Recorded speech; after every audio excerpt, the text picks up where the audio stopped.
Assalamualaikum warahmatullahi wabarakatuh. Selamat pagi. Hari ini kita akan belajar tentang jaringan tumbuhan,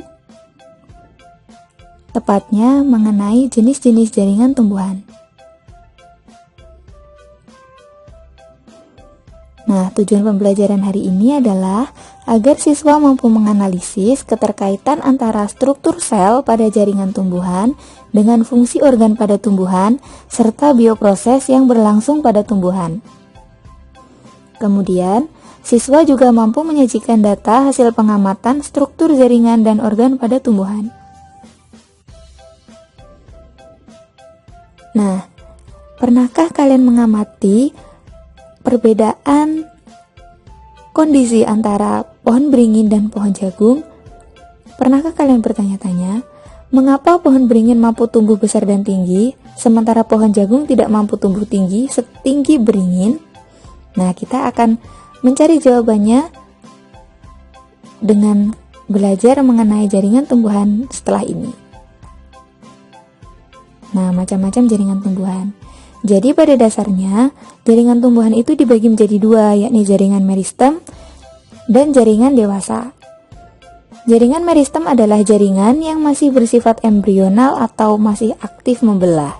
Sementara jaringan dewasa adalah jaringan yang sudah mengalami diferensiasi dan tidak membelah lagi. Berdasarkan asalnya, jaringan meristem dibagi menjadi dua, yakni meristem primer dan meristem sekunder. Sementara berdasarkan letaknya, meristem ini dibagi menjadi tiga, yakni meristem apikal, meristem interkalar, dan meristem lateral.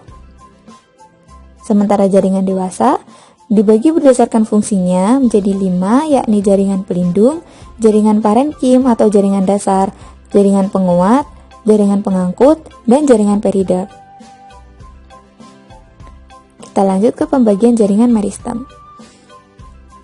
Berdasarkan asalnya tadi, meristem dibagi menjadi dua, yakni primer dan sekunder kan.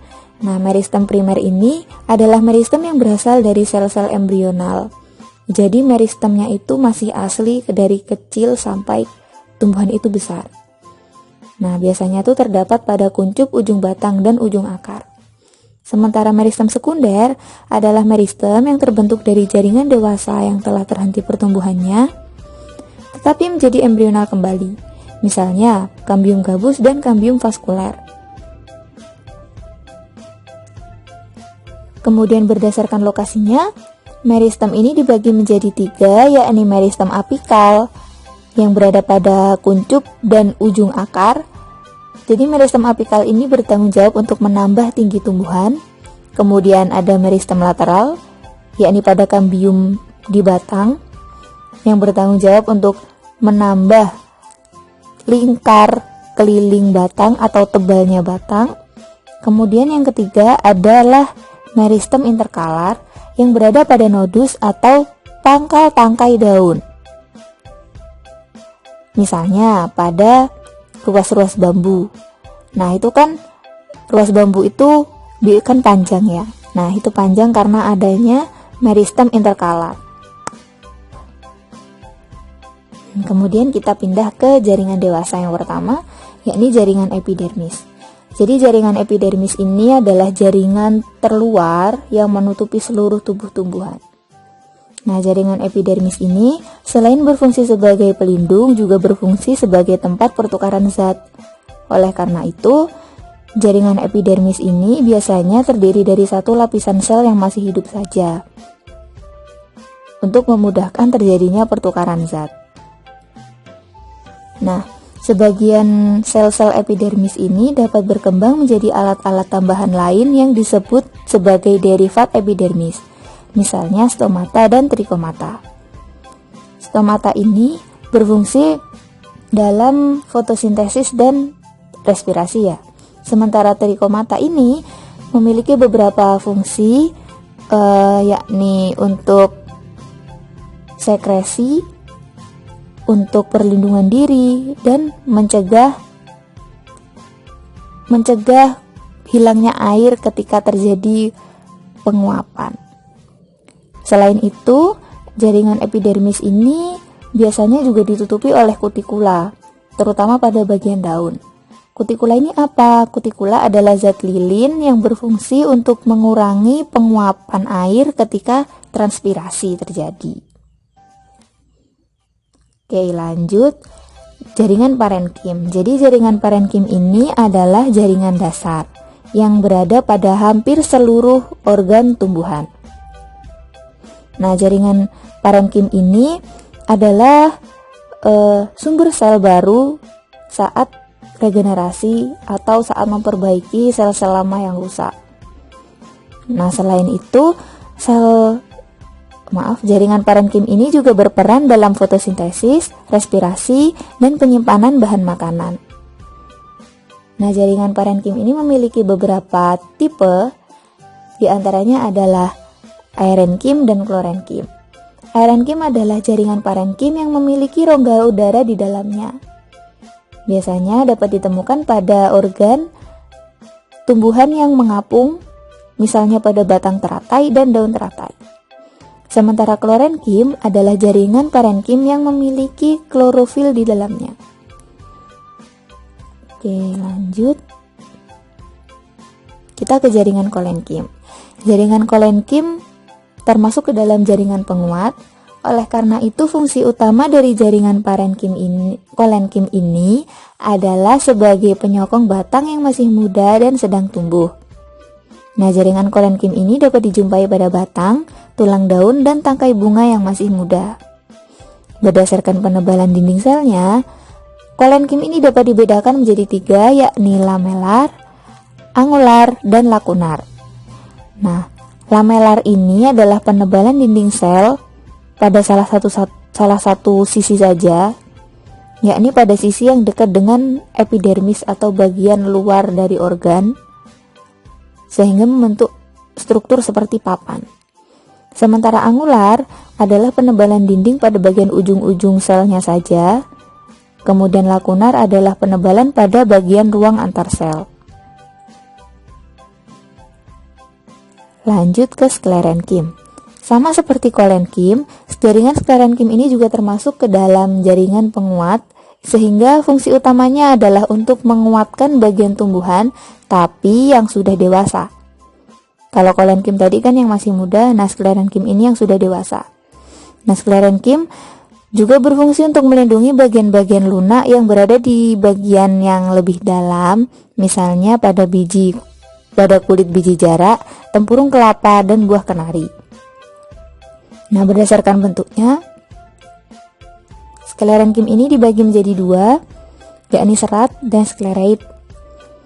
Nah, serat ini terdiri dari 2 tipe, yakni kasar dan halus. Kalau yang kasar itu umumnya dihasilkan oleh tumbuhan monokotil, sementara yang halus dihasilkan oleh tumbuhan dikotil. Sementara sklereid itu adalah sel batu, misalnya pada buah pir.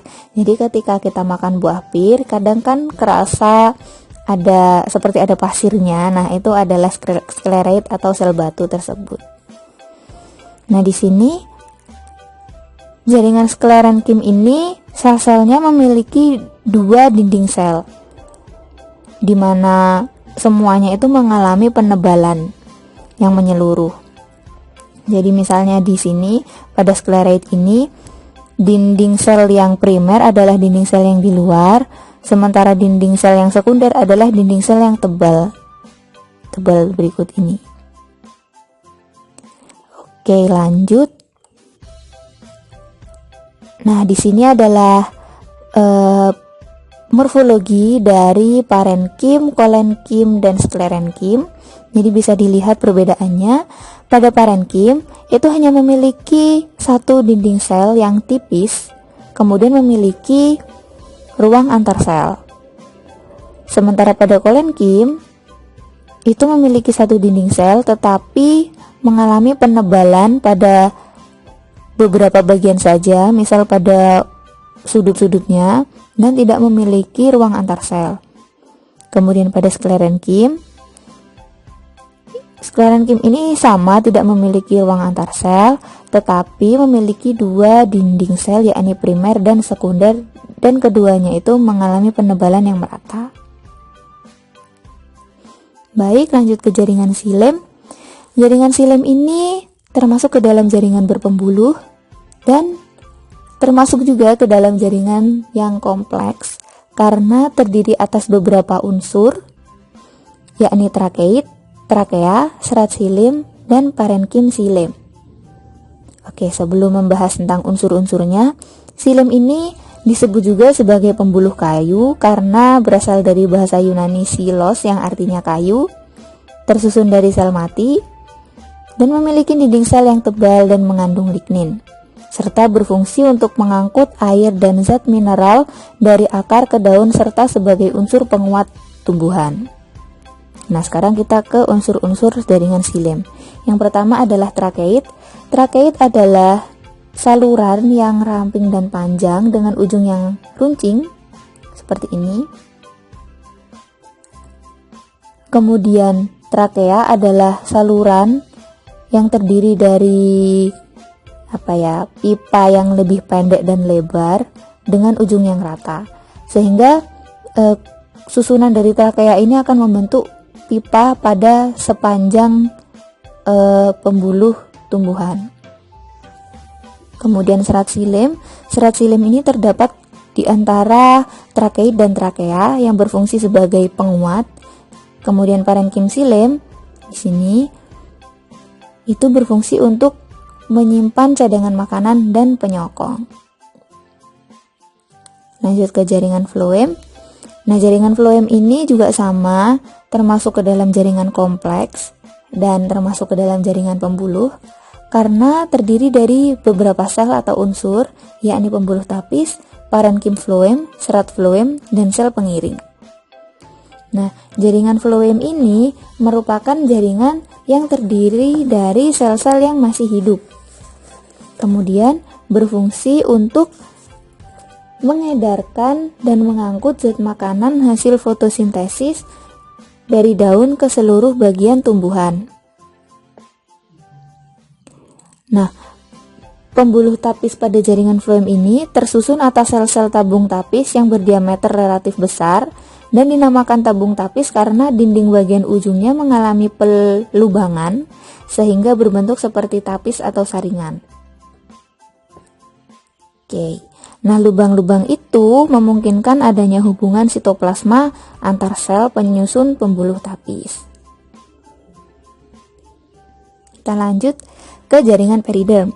Jadi jaringan periderm ini adalah jaringan pelindung sekunder pada tumbuhan dikotil. Nah, jaringan periderm ini terdiri atas velum atau jaringan gabus, kemudian velogen atau kambium gabus, dan veloderm atau korteks sekunder.